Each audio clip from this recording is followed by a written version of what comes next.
हमें आज बात करनी है डिफरेंशियल जो काउंट्स होते हैं उसके बारे में। जैसे हम टीएलसी कराते हैं तो उसके डिफरेंशियल काउंट्स होते हैं, जैसे कि उसमें न्यूट्रोफिल होता है, लिम्फोसाइट होता है, इस्नोफिल होता है, बेसोफिल होता है और मोनोसाइट होता है। अगर हम इनको जो एक जैसे हमने वो पहले कल बात करी थी कि जो ल्यूकोसाइट होता है जो वो 4000 टू 11000 के अंदर में होता है, ये उसका डिफरेंशियल है, यानी उसमें क्या क्या चीज कितनी कितनी होती है उसका डिफरेंशियल है। तो इसको हम डिफरेंशियल ल्यूकोसाइट काउंट्स बोलते हैं। तो न्यूट्रोफिल इसमें 50 to 70% होता है, यानी कि जो है 50 to 70 जितना अगर वो 4000 टू 11000 हुआ, उसमें जो 50 to 70% जो है न्यूट्रोफिल होता है। लिम्फोसाइट उसमें 20 to 40% होता है। इस्नोफिल उसमें 0 to 3% होता है। बैसोफिल उसमें 0 to 1% होता है। और मोनोसाइट जो है वो 2 to 6% होता है। अब ये क्या चीज होती है, हम इसके बारे में हमें बात करनी है। ये होता क्या है, कुछ पिक्चर्स मैंने यहाँ पे दिए हैं आपको। जैसे कि कहीं पे फाइट हो रही है, कहीं पे बैटल फील्ड है या कहीं पे भी फाइट होती है, तो हमें किस किस चीज की जरूरत होती है, हमारी आर्मी को किस किस चीज की जरूरत होती है। जैसे कि ये बैटल फील्ड है आपकी, जैसे यहाँ पे बहुत सारी लड़ाई हो रही है, तो ये बैटल फील्ड है, यानी कि इसको हम बोलेंगे इन्फेक्टेड एरिया।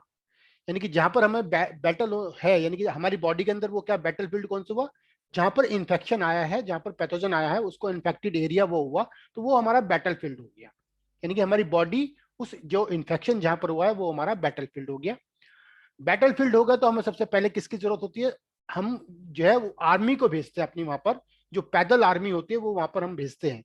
यानी हम मतलब जो हमारी सेना जो वहां पर जाती है, तो पहले सबसे पहले वहां पर जो पैदल आर्मी जाती है, जिसको हम न्यूट्रोफिल बोलते हैं। क्लियर है। अगर न्यूट्रोफिल काम नहीं कर पा रहा है, न्यूट्रोफिल अगर वहां पर काम नहीं कर पा रहा है, तो फिर अब वहां पर लड़ने के लिए थोड़ी और ज्यादा क्षमता से उसको वहां पे फाइट करनी पड़ेगी। तो आर्मी को वहां पर उसके जो नियरेस्ट एक बेस कैंप बनाना होगा, उसके नियरेस्ट एक बेस कैंप बनाया होगा। तो ये बेस कैंप है, जो मैंने एक पिक्चर उसकी बेस कैंप की ली है, जहां पर बेस कैंप होता है, जहां पर आपकी एम्यूनेशन रहती है जहां पर। यानी कि जो एम्यूनेशन जो है, यानी कि मैं लिम्फोसाइट की अगर बात कर रहा हूँ, ये हमारा एम्यूनेशन है। लिम्फोसाइट का दूसरा वर्क है, ये भी एक तरह से पैदल सेना की तरह है, लेकिन इसका अलग काम है, ये एम्यूनेशन यूज कर पाती है। पैदल सेना जो है वो भी एम्यूनेशन यूज करती है, लेकिन लिम्फोसाइट क्या मैं अभी मैं उसको आपको थोड़ा सा बताने वाला हूँ।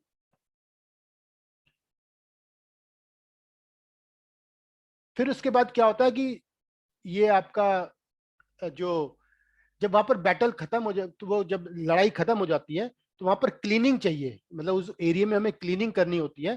तो उस क्लीनिंग करने के लिए जो है कुछ चीजों की जरूरत होती है, और उसके बाद में रिपेयरिंग करने के लिए भी हमें कुछ चीज की जरूरत होती है।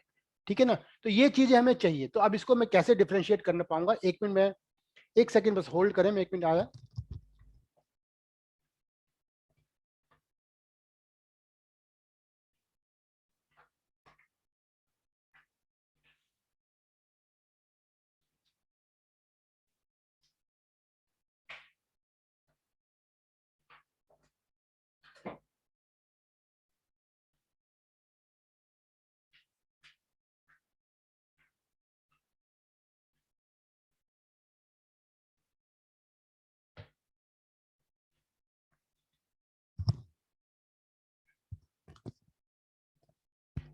तो अभी मैं इसकी इसी को बताने की कोशिश करता हूँ कि है क्या ये।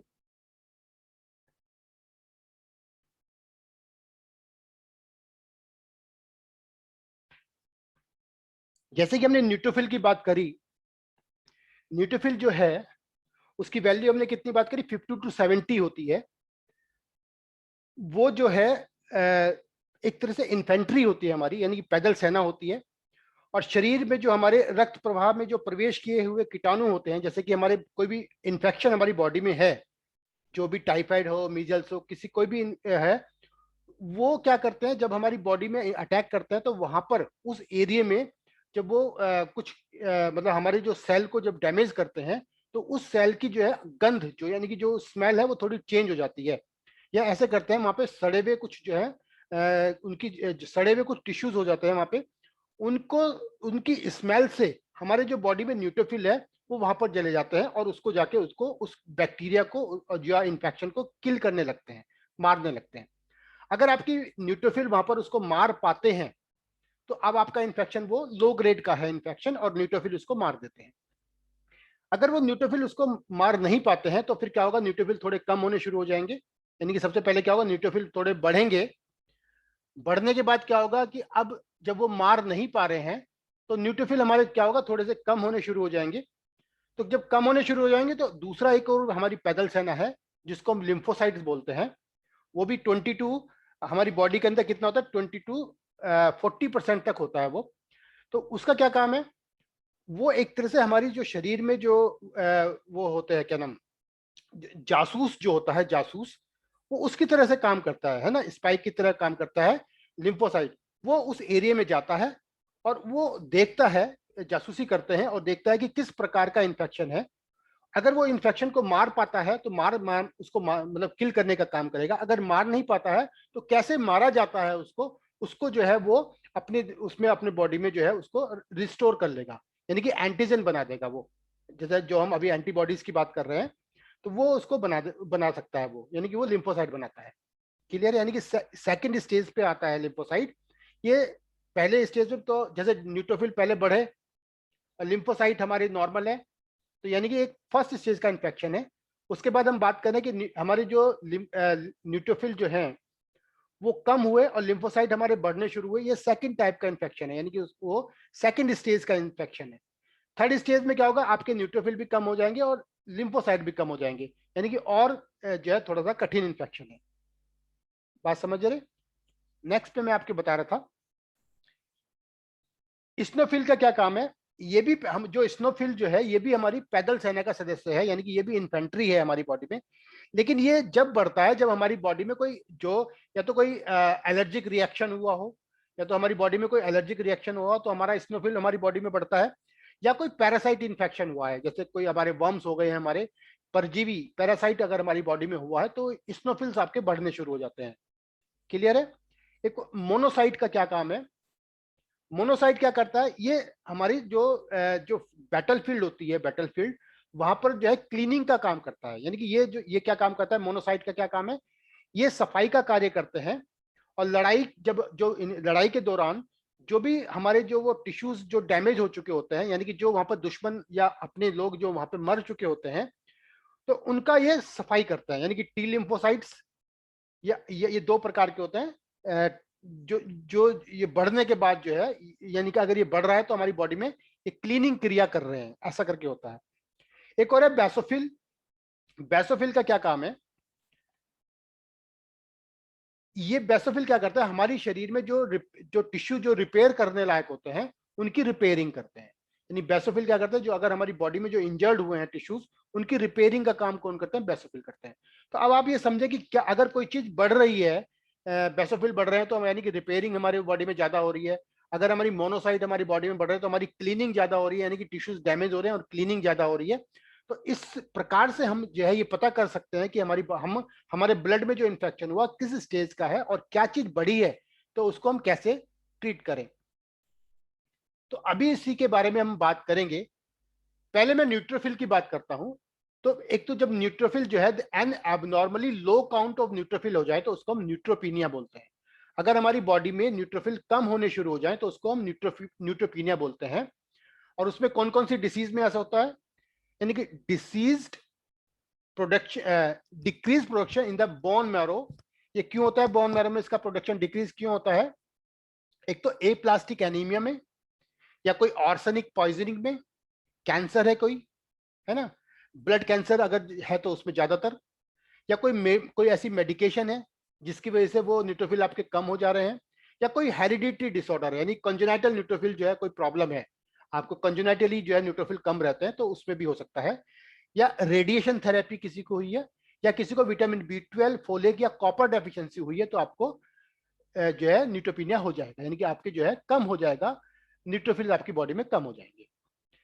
अगर आपको ये एक एक वजह से और कम हो सकते हैं, जैसे ऑटोइम्यून, किसी को जैसे इंक्रीज डिस्ट्रक्शन किसी का हो जाए, यानी कि आपकी बोन मैरो में जो वो डिस्ट्रक्शन ज्यादा हो रहा है, तब भी हो सकता है। जैसे ऑटोइम्यून न्यूट्रोपीनिया किसी को है, आपके बोन मैरो में उसका प्रोडक्शन कम हो पा रहा है, या कोई कीमोथेरेपी ट्रीटमेंट अगर सच चल रहा है कैंसर में, या कोई ऑटोइम्यून डिसीज है, तो भी आपको न्यूट्रोपीनिया हो सकता है। दूसरा एक और चीज है जिसमें कि हम माइग्रेशन, इसे बोलते हैं माइग्रेनाइजेशन बोलते हैं उसको। उसमें क्या है, हमारा कोई ऐसा काम हो रहा है जैसे रिमूवल और सेपरेशन हो रहा है इसमें। जैसे हीमोडायलिसिस होता है आपका, जो डायलिसिस होता है उसमें आपको उसको सेपरेशन करते हैं, तो इस समय भी आपको न्यूट्रोफिल आपके थोड़े कम मिल सकते हैं।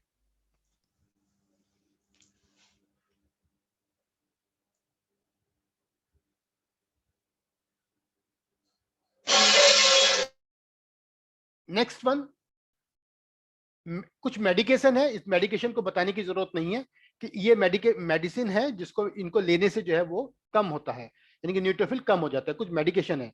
तो ये मेडिसिन इतना डिटेल में बताने की जरूरत नहीं है। नेक्स्ट पे मैं आता हूं। अब हम बात करते हैं न्यूट्रोफिलिया की, यानी कि बढ़ते, यानी कब बढ़ सकते हैं। यानी कि न्यूट्रोफिलिया क्या है? न्यूट्रोफिलिया is an increase in circulating neutrophils, जब आपकी बॉडी में न्यूट्रोफिल बढ़ जाते हैं about the expected in the healthy individuals, है ना। एक हेल्दी इंडिविजुअल से जब ज्यादा हो जाते हैं हम उसकी बात कर रहे हैं। जैसे एक्यूट और क्रॉनिक इन्फेक्शन अगर किसी को हुआ है, यानी कि most common cause of न्यूट्रोफिलिया is bacterial infection. अगर किसी को कोई बैक्टीरियल इन्फेक्शन हुआ है तो आपका जो है आपका न्यूट्रोफिल बढ़ सकते हैं, है ना। दूसरा हमने कल बताया था माइलोप्रोफरेटिव डिसऑर्डर, कल भी किसी ने पूछा था कि ये क्या होता है। ये क्या होता है कि ब्लड सेल्स जो है जैसे डब्ल्यूबीसी, आरबीसी और प्लेटलेट्स है, वो आपके बोन मैरो में एबनॉर्मली ग्रो करता है, तो उसको बोलते हैं। यानी कि माइलोप्रोफिलेटिव डिसऑर्डर किसको बोलते हैं? जब आपकी बॉडी में डब्ल्यूबीसी, आरबीसी या प्लेटलेट्स बॉन मैरो में एबनॉर्मली जो है बनने लगते हैं, तो उसको बोलते हैं। उसमें भी आपका न्यूट्रोफिलिया हो सकता है।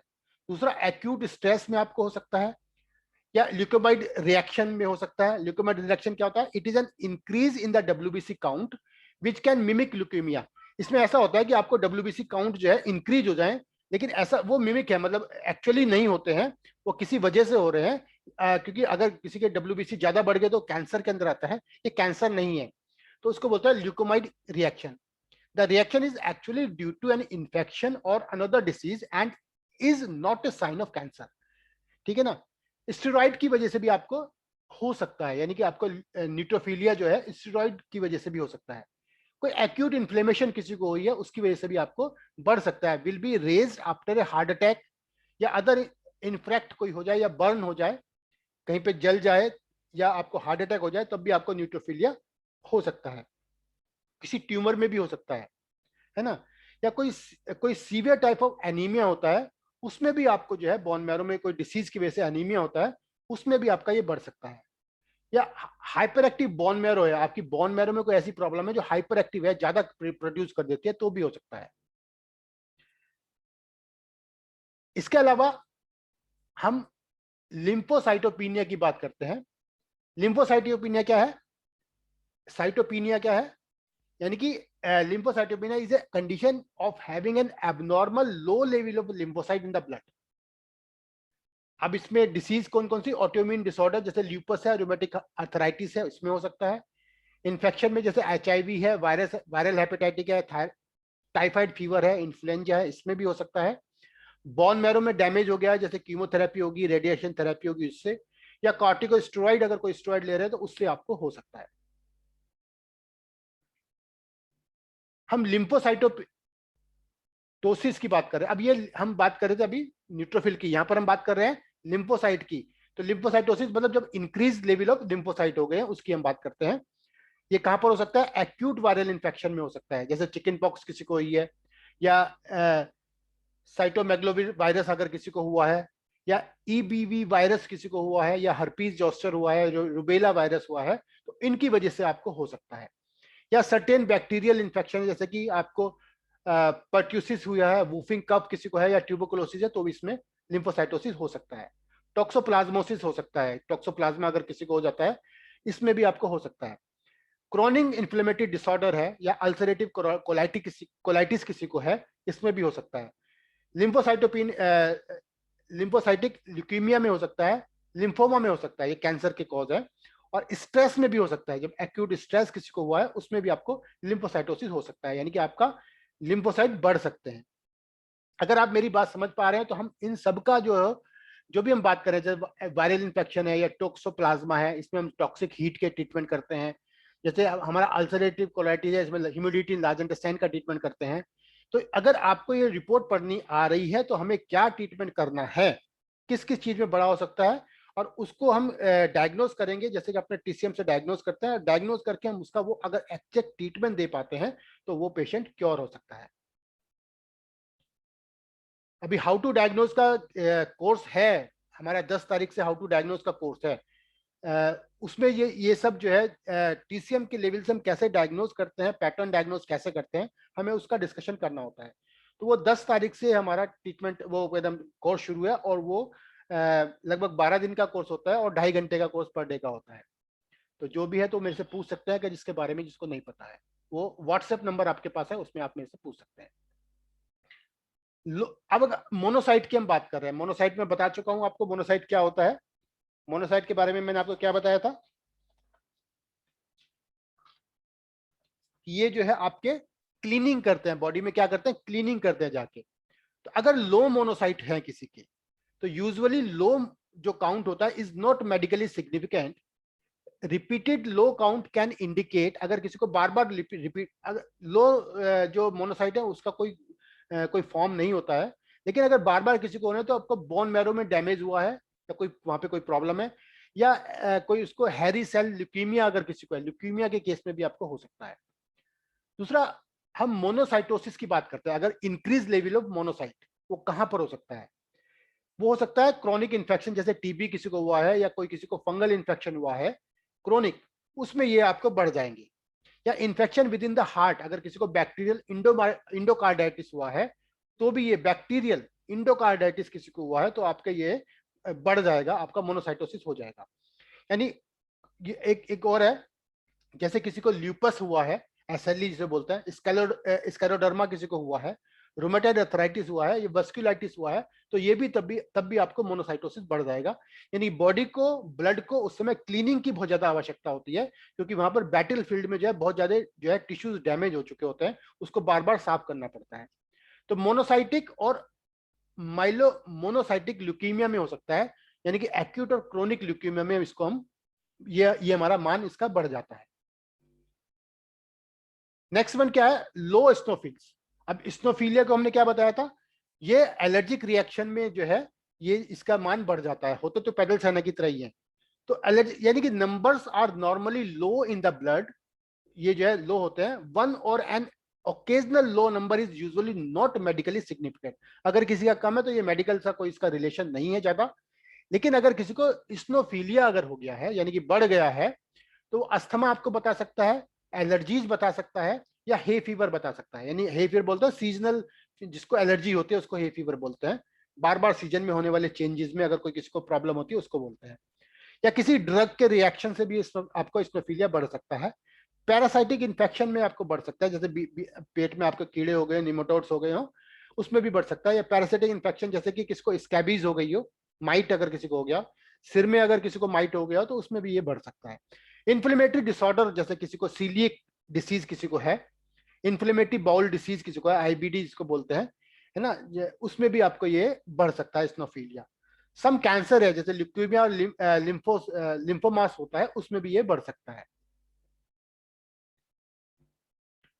बेसोफिल की हम बात करते हैं। बेसोफिल क्या है, रिपेयरिंग करता है बॉडी के अंदर, यानी सेल की रिपेयरिंग करने का काम करता है। As with eosinophil, numbers are normally low in the blood, है ना। अगर स्नोफिल के साथ ये इसका भी नंबर जो है कम होता है, यूजुअली नॉट मेडिकली सिग्निफिकेंट। अगर ये कम नंबर में तो इसका कोई मेडिकली रोल नहीं है, लेकिन अगर ज्यादा नंबर में है तो इसका रोल होता है। जैसे कि रेयर एलर्जिक रिएक्शन किसी को है, यानी कि किसी को फूड एलर्जी किसी को है, जैसे कि हम बात करें ग्लूटीन एलर्जी किसी को है, या मिल्क इंटॉलरेंस किसी को है, लैक्टोज इंटॉलरेंस, तो उसमें आपको बेसोफिलिया आपको रहेगा। या इन्फ्लेमेशन किसी को है, जैसे रिमेटॉइड अर्थराइटिस है या अल्सरेटिव कोलाइटिस है, तो भी आपको बेसोफिलिया रहेगा। या कुछ ल्यूकीमिया में भी हो सकता है, कैंसर की हम बात करें उसमें भी आपको ये बढ़ा मिल सकता है। Next one is platelet counts की हम बात करें। अगर नॉर्मल जो प्लेटलेट काउंट होता है मतलब 150,000 होता है टू 400,000 तक होता है, यानी कि जो इसका नॉर्मल वैल्यूज है, यानी कि उससे बोल सकते हैं 150 टू 400 गुना 109 पर लीटर हो सकता है। But the normal range for the platelet count varies significantly among different laboratories. लेकिन प्लेटलेट काउंट के अगर हम 2-3 जगह ट्रीटमेंट वो कराएं टेस्ट, तो सब जगह वो चेंज आ सकता है। यानी कि अलग लेबोरेटरी में अलग उसका चेंज आ सकता है। अब एक चीज है थ्रोम्बोसाइटोपिनिया। थ्रोम्बोसाइटोपिनिया क्या होता है कि जब आपकी बॉडी में जो प्लेटलेट काउंट जब कम हो जाते हैं उसको थ्रोम्बोसाइटोपिनिया बोलते हैं। अब उसका आईटीपी यानी कि उसको आईटीपी बोलते हैं, आईटीपी उसका शॉर्ट फॉर्म है immune thrombocytopenia, ITP, formerly known as immune thrombocytopenia purpura, और इसको दूसरा नाम है इडियोपैथिक थ्रोम्बोसाइटोपिनिक परप्यूरा इसको बोलते हैं। ये आपको कहां पे हो सकता है? सिरोसिस में हो सकता है। अगर किसी को सिरोसिस है, किसी को लीवर सिरोसिस जैसे बात कर रहे हैं, उसमें आपको हो सकता है। या इस किसी को स्प्लिनोमेगाली हुई है किसी को, है ना, जिसको गाउचर डिसीज में है, जैसे a result of certain fatty substance in certain organ particularly spleen and liver. अगर उसमें आपको कोई फैटी सब्सटेंस बढ़ जाते हैं जिसकी वजह से स्प्लीनोमेगाली हो गई है, तो उसमें आपको हो सकता है, आपको थ्रोम्बोसाइटोपिनिया हो सकता है। यानी कि अगर किसी का स्प्लीनोमेगाली है तो आपको थ्रोम्बोसाइटोपिनिया हो सकता है, लो प्लेटलेट काउंट। दूसरा एक चीज है फैमिलियर और इनहेरिटेड थ्रोम्बोसाइटोपिनिया, जैसे किसी की कीमोथेरेपी रेडिएशन में भी जो है ये कम हो सकता है। या किसी को ऐसा भी है कि जो इनहेरिटेड है, यानी कि किसी को जन्मजात किसी को जो है थ्रोम्बोसाइटोपिनिया होता है, उसके प्लेटलेट काउंट कम रहता है, वो भी हो सकता है। या थ्रोम्बोटिक जो है थ्रोम्बोसाइटोपिनिया परप्यूरा, क्लॉट की प्रॉब्लम होती है तो उसको भी हो सकता है, जैसे कि थ्रोम्बोटिक थ्रोम्बोसाइटोपिनिया परप्यूरा। या एक HELLP सिंड्रोम होता है जिसमें हिमोलाइटिक यूरिमिक सिंड्रोम होता है, इसमें भी हो सकता है। ड्रग की वजह से भी हो सकता है, जैसे कि हिपेरिन इंड्यूस, जैसे हम क्या थ्रोम्बोसाइटोपिनिया है तो उसमें हिपेरिन ड्रग दी जाती है जिससे कि क्लोटिंग ना हो किसी को, तो हिपेरिन ड्रग किसी को ज्यादा चली गई तो भी उसको थ्रोम्बोसाइटोपिनिया हो सकता है। एसिटामिनोफेन यानी कि जो पैरासिटामोल होता है उससे भी आपको थ्रोम्बोसाइटोपिनिया हो सकता है। क्वानिडीन सल्फा ड्रग है, जो सल्फा ड्रग होती है उससे भी हो सकता है। दूसरा प्रेगनेंसी एसोसिएटेड भी आपको हो सकता है कि किसी एक समय ऐसा आता है जब प्रेगनेंसी में किसी को प्लेटलेट काउंट कम हो जाते हैं, जब प्रेगनेंसी ठीक हो जाती है तो उसके बाद प्लेटलेट काउंट नॉर्मल हो जाते हैं, तो उसमें भी हो सकता है। या एप्लास्टिक एनीमिया में, ल्यूकीमिया में, लिम्फोमा में हो सकता है। या ट्रांसफ्यूजन एसोसिएटेड भी हो सकता है, किसी को ब्लड ट्रांसफ्यूजन हुआ तो उसकी उसमें भी हो सकता है किसी को थोड़े समय के लिए थ्रोम्बोसाइटोपिनिया हो जाए। ये जो है थ्रोम्बोसाइटोपिनिया की जो हम बात कर रहे थे, ये एक्चुअली क्या है, या तो किसी वायरस की वजह से हुआ है, जैसे किसी को वायरल अटैक हुआ है तो उसमें जैसे उसमें आपका थ्रोम्बोसाइटोपिनिया हो जाता है, कम होना शुरू होता है। या फिर एक चीज है आपके बोन मैरो में डिस्ट्रक्शन हो रहा है, बोन मैरो में कोई ऑटोइम्यून डिसीज हुई है, उसकी वजह से भी आपको थ्रोम्बोसाइटोपिनिया हो सकता है। तो ये कॉजेज था उसका। एक अब हम बात करें थ्रोम्बोसाइटोसिस, यानी कि अब increase level of platelet counts, वो कहां पर होता है? जैसे रिएक्टिव है, जैसे क्रोनिक इन्फेक्शन किसी को है, या क्रोनिक इन्फ्लेमेशन किसी को है, मैलिग्नेंसी किसी को है, या पोस्ट स्प्लेनेक्टोमी हुई है किसी को, यानी कि किसी को स्प्लीन का जो है निकाली गई हो उसके लिए, किसी को आयरन डेफिशिएंसी है, या एक्यूट ब्लड लॉस किसी को हो रहा है तो उसको आपको थ्रोम्बोसाइटोसिस हो सकता है। ठीक है ना? या एक और है platelets are both elevated and activated in case में माइलोप्रोफरेटिव डिसऑर्डर, ये भी आपको बोन मैरो की प्रॉब्लम है, बोन मैरो में अगर वो एबनॉर्मल प्लेटलेट काउंट बन रहे हैं तो आपको जो है हो जाएगा, यानी कि प्लेटलेट आर बोथ एलिवेटेड और एक्टिवेटेड। दूसरा एसेंशियल थ्रोम्बोसाइटोसिस क्या होता है? पॉलीसाइटेमिया वीरा में, पॉलीसाइटेमिया वीरा किसे हम कल बात कर चुके हैं, जो बोन मैरो में आपको डब्ल्यूबीसी आरबीसी और प्लेटलेट जो है वो एबनॉर्मल बनते हैं, उसकी बात करते हैं। Associated with other myeloid neoplasm में भी हो सकता है, या कॉन्जेनाइटल भी हो सकता है किसी को, यानी कि किसी को जन्मजात ये भी आ सकता है। या किसी को कैंसर है, जैसे लंग्स का या जीआई ट्रैक में कोई, या ब्रेस्ट का, ओवरी का, लिम्फोमा कहीं हुआ है तो उसमें भी आपको थ्रोम्बोसाइटोसिस हो सकता है। ये अगर रिपोर्ट्स आपके पास है, ये पता है तो कहाँ हो सकता है, बस हमें यहाँ पे जानकारी लेनी है कि थ्रोम्बोसाइटोसिस कहाँ हो सकता है। इसको बोलते हैं आपके प्लेटलेट जो है वो इंक्रीज हो गए हैं। कावासाकी डिसीज में सॉफ्ट टिश्यू जो है सरकोमा में, ये कैंसर का कॉज है। ऑस्टियोसarcoma ये भी कैंसर है। ऑस्टियोमेलाइटिस, सॉरी, डर्मेटाइटिस किसी को हुआ है, जैसे एक्जिमा की बात कर रहे हैं। इन्फ्लेमेटरी बाउल डिसीज आईबीडी में, रोमेटाइड अर्थराइटिस में, न्यूट्रोफिल नेफ्राइटिस में किसी को, नेफ्रोटिक सिंड्रोम किसी को हुआ है, या बैक्टीरियल डिसीज जैसे निमोनिया, सेप्सिस हुआ है, मेनिंजाइटिस हुआ है, या यूरिनरी ट्रैक्ट का इन्फेक्शन हुआ है, या सेप्टिक अर्थराइटिस किसी को हुआ है, उस सब में आपको ये बढ़ावा मिल सकता है। नेक्स्ट वन इज मीन जो प्लेटलेट वॉल्यूम, इसको MPV बोलते हैं। MPV मीन प्लेटलेट वॉल्यूम, जैसे हमने RBC की बात करी थी वो, है ना, तो RDW की बात करी थी, ऐसे ये भी है मीन प्लेटलेट वॉल्यूम, यानी typical range of platelet, MCV की बात करी थी, sorry, typical range of platelet volume is 9.7 to 12.8 होता है ना। अगर किसी का लो वॉल्यूम है, वैल्यू है, indicate average size of platelet is small. अगर किसी का वॉल्यूम कम है, यानी कि वेट कम है, तो इसका मतलब क्या है, आपके जो प्लेटलेट के जो साइज है वो कम हो रहा है। वो कहां पर होता है, जैसे कि आपके ओल्डर प्लेटलेट्स हैं, पुराने प्लेटलेट्स हैं, are generally smaller than younger ones. जो अभी बने हैं, जो नए बने हैं, नए से जो पुराने वाले प्लेटलेट्स होते हैं वो जो है छोटे होते हैं। And A low MPV may mean that a condition is affecting the production of platelets by the bone marrow। अगर किसी को एमपीवी, अगर जो है उसका लो एमपीवी है, तो आपका जो है जो बोन मैरो में प्रोडक्शन थोड़ा लेट हो रहा है ना, लेट हो रहा है। तो अगर जल्दी जल्दी होता है तो उसमें इमेच्योर प्लेटलेट ज्यादा रहेंगे। इमेच्योर प्लेटलेट जो होता है वो थोड़े साइज में बड़े होते हैं। लेकिन यहाँ पर हम बात करें लो साइज, अगर किसी का है, यानी कि एमपीवी जो है वो लो है, तो इसका मतलब आपका बोन मैरो से इतनी जल्दी जल्दी प्रोडक्शन नहीं हो पा रहा है प्लेटलेट का, और वो जो है आपका एमपीवी लो आ रहा है। दूसरा, अगर एमपीवी ज्यादा आ जाए तो इसका मतलब यह है कि आपके बोन मैरो में प्रोडक्शन थोड़ा फास्ट हो रहा है, और फास्ट हो रहा है तो आपका वो, यानी कि आपके जो एमपीवी जो वैल्यू जो है वो साइज उसका बड़ा हुआ मिल रहा है, क्योंकि ओल्ड वाले तो नॉर्मल हो जाते हैं। यानी high volume indicate high number of larger younger platelet in the blood. This may be due to the bone marrow producing and releasing platelet rapidly into the circulation, यानी कि जल्दी से जल्दी बना पा रहा है वो। एक और हमें प्लेटलेट डिस्ट्रीब्यूशन विथ PDW, जैसे RDW कहता है, PDW ये क्या है, a high PDW means increase variation in the size of the platelets.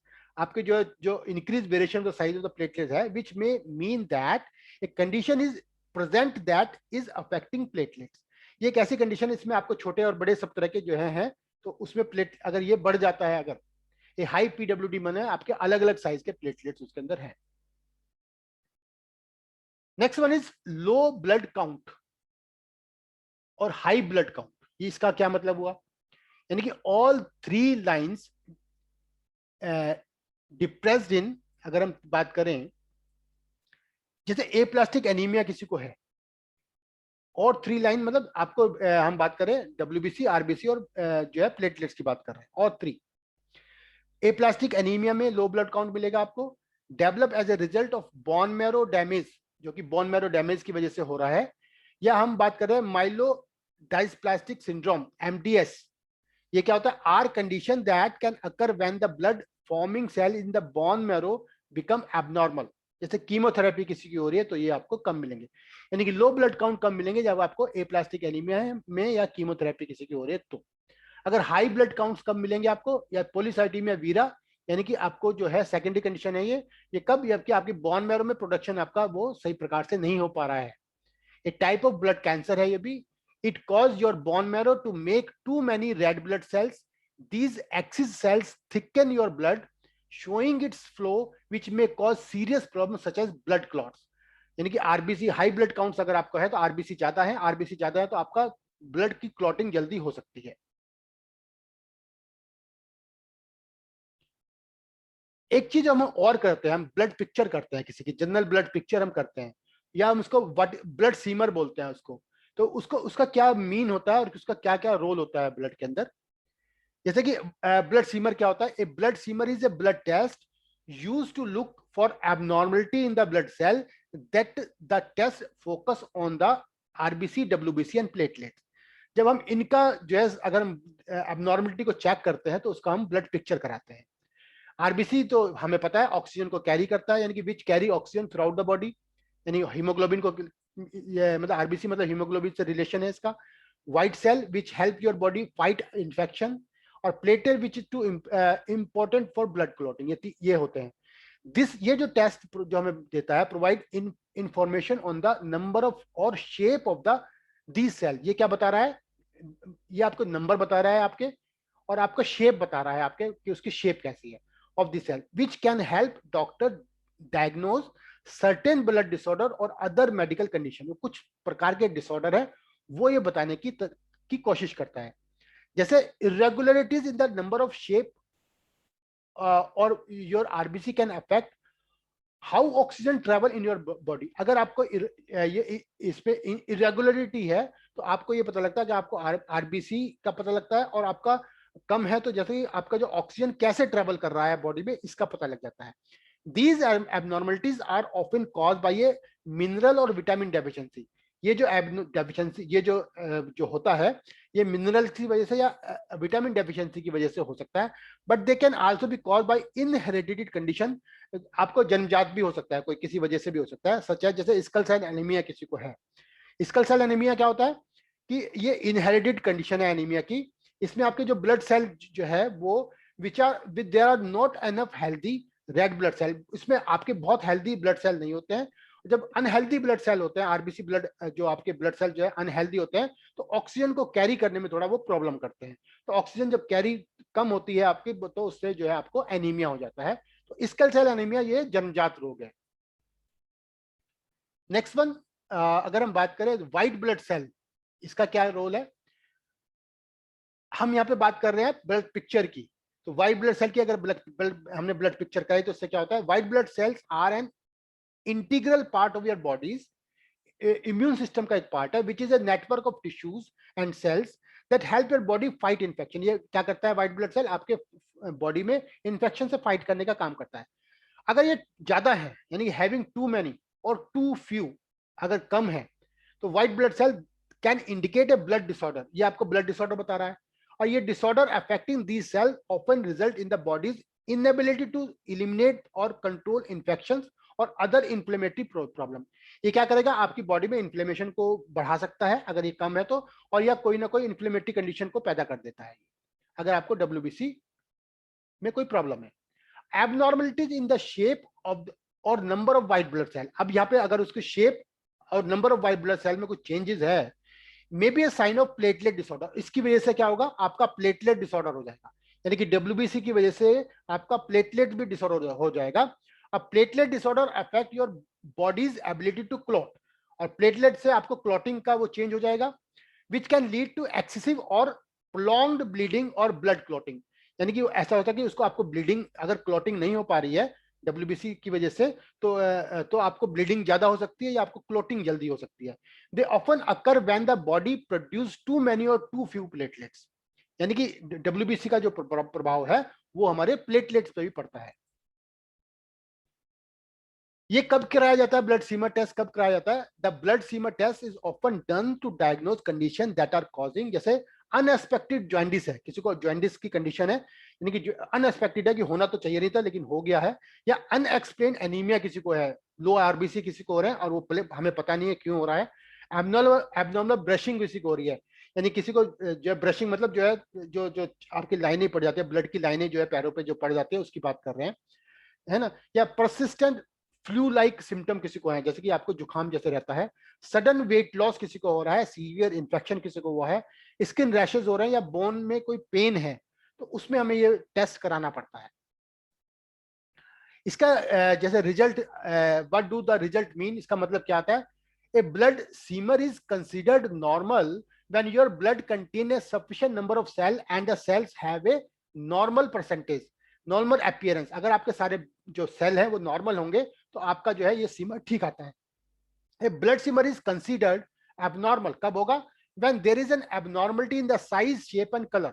आपके जो सेल हैं उनके साइज और शेप और कलर में अगर चेंज है, नंबर ऑफ सेल में चेंज है योर ब्लड के अंदर, तो ये आपको एबनॉर्मल बता रहा है। तो एबनॉर्मल रिजल्ट में vary depending on the type of blood cell affecting, और किस तरह का टाइप है, किस तरह का सेल का शेप है, वो अलग अलग डिसीज आपको क्रिएट बता सकता है, यानी कि इसलिए आपको ये कराना पड़ता है।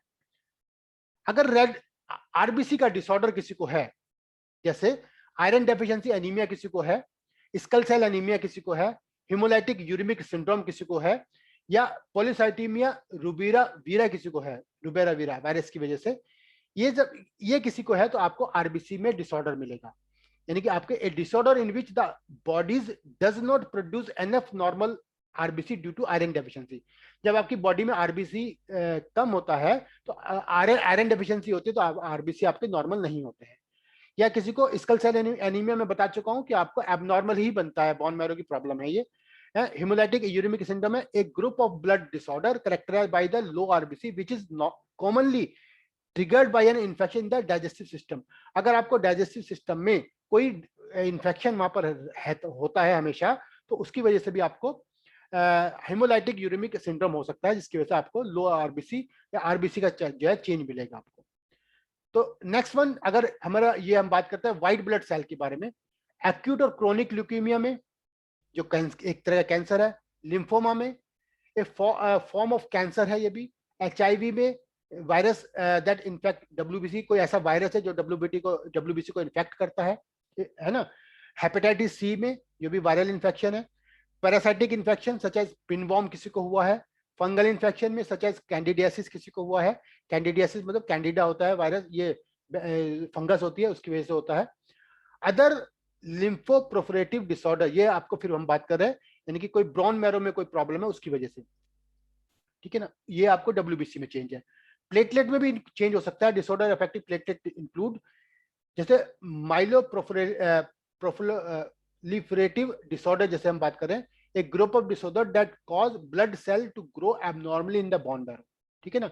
या थ्रोम्बोसाइटोपिनिया में प्लेटलेट का प्रॉब्लम मिलेगा। या एक ब्लड सीमर कैन आल्सो भी इंडिकेट अदर कंडीशन इंक्लूड, जैसे लीवर डिसीज को है, किडनी डिसीज है, या हाइपोथायराइडिज्म है, इसमें भी आपको ये डिसऑर्डर मिलेगा प्लेटलेट का। तो हम बात कर चुके हैं, जब हमने ब्लड पिक्चर कराई, सीमर टेस्ट कराया, उसमें आपको डब्ल्यूबीसी में क्या चेंज है, प्लेटलेट में उसके पिक्चर में क्या चेंज है, और हमें आरबीसी में क्या चेंज है उसमें हमें पता करते हैं, और उससे हमें डिसीज का पता कर सकते हैं। ये हमने सारी डिसीज लिखी है। मेरे पास टाइम खत्म हो गया, मुझे ईएसआर और बताना था, तो ईएसआर का टाइम मेरे पास नहीं रहा है। ओके, फिर हम कल फिर मिलते हैं। ईएसआर के ईएसआर और हमारे पे आरएच फैक्टर हमारे पास दो रहते हैं, वो हम कल बात करेंगे। ईएसआर के बारे में और आरएच फैक्टर छोटा टॉपिक है, वो उसके बारे में हम कल बात करेंगे। Thank you very much. In video को आप जरूर देखें, यूट्यूब पे इन वीडियो को जरूर देखें, कुछ ना कुछ जरूर क्लियर होगा। Thank you very much. Thank you sir. Thank you, sir.